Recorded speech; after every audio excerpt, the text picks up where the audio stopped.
Isang magandang araw mga kabonsai lover.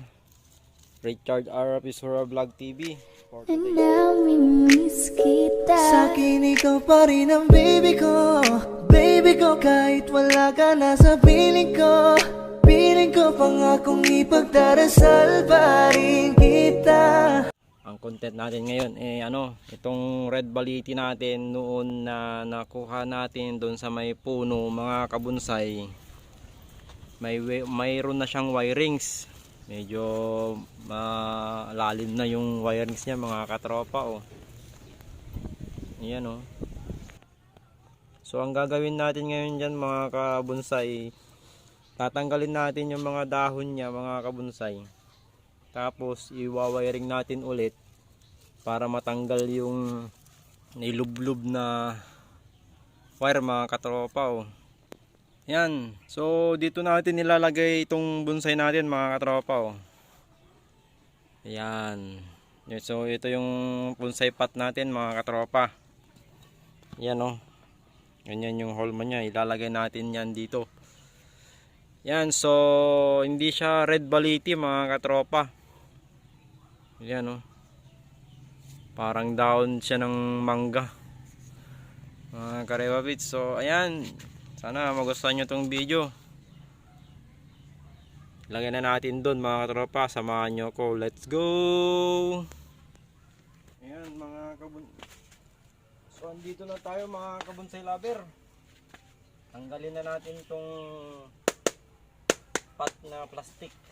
Tapos lalagay na natin sa may temporary pot nya. Ay pot mga kabonsai.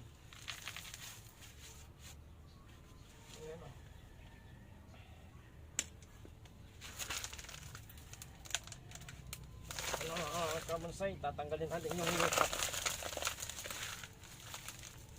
lupa niya. Marami ng ugat. Tabi. Like. Yeah. Bye.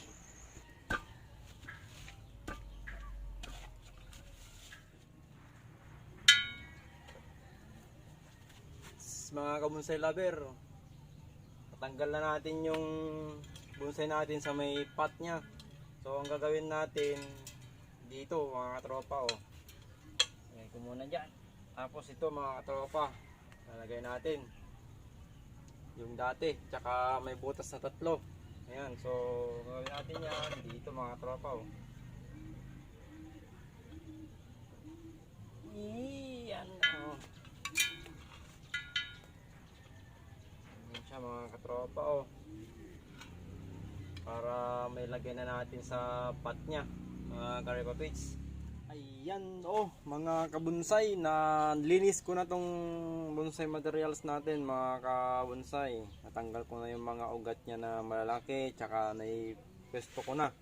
Ang gagawin ko na lang dito mga kabonsai, lagyan ko na lang ng buhangin nya, buhangin, at saka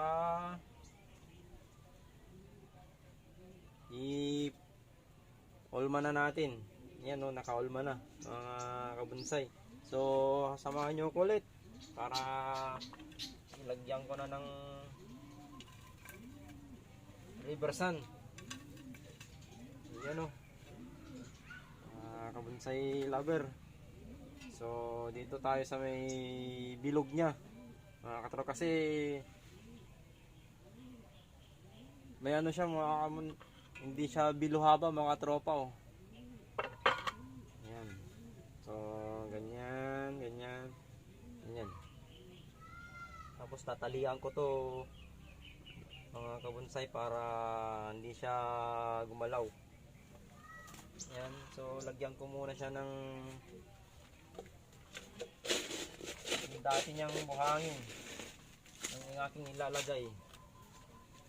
Ayan bonsai materials natin na to, kapatid ng baliti. Nakasabit ito sa may puno mga katropa, kung saan ko siya nakuha. Yan, i-safety ko muna para safe tong bonsai materials natin. Kasi sayang kapag mahulog siya. Mahulog o kaya gumalaw mga katropa, sayang. Tatalian ko muna. Ayan mga kabonsai, tapos ko nang lagyan ng buhangin. Ayan, so ang gagawin ko na lang dito, tatanggalin ko tong dahon niya mga katropa para maging okay siya. Ayan. Ayan mga kabonsai, malapit ko na tong matapos. Tong kalahati mga katropa. Ayan o.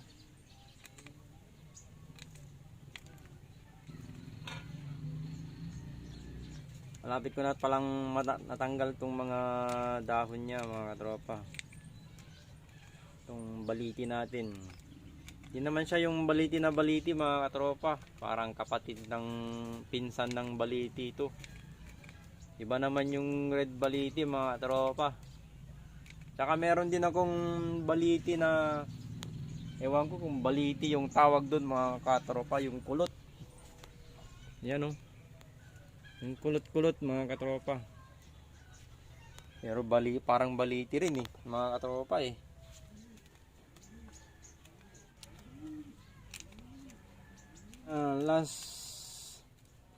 Last na branch.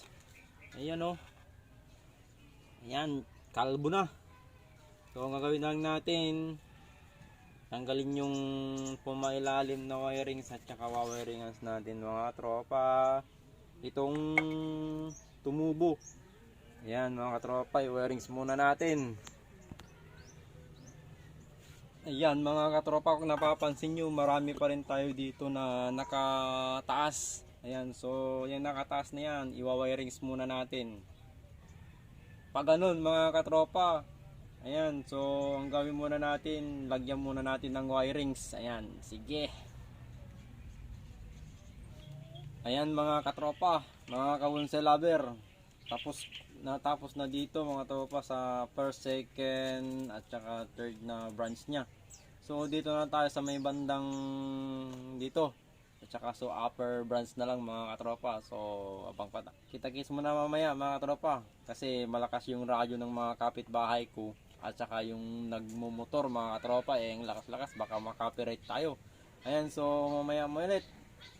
Wirings ko muna mga katropa.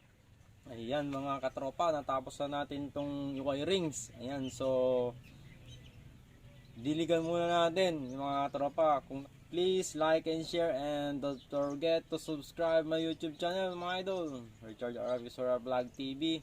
Ayan, at pakishare na rin mga idol. Ayan, nandito na yung materials natin na medyo tapos na. So hintayin na lang natin na mag ano na naman yung dahon niya bago natin siya ikakat mga katropa. So samahan nyo muna ako para diligan muna natin kasi natanggal natin yung mga ano niya mga katropa. Yung mga reverse sand niya kanina mga tropa natanggal, kaya didiligan na natin. Didiligan na natin kasi yung mga puton. Subscribe, like, share. Kuna mo na. Yan, siksikin natin din sa ilalim niya mga katropa kasi natanggal kanina tong mga reverse niya. Yan mga katropa, kung nagustuhan nyo itong video na to, please like and share. And God bless mga ka-Repa Pits. See you next vlog.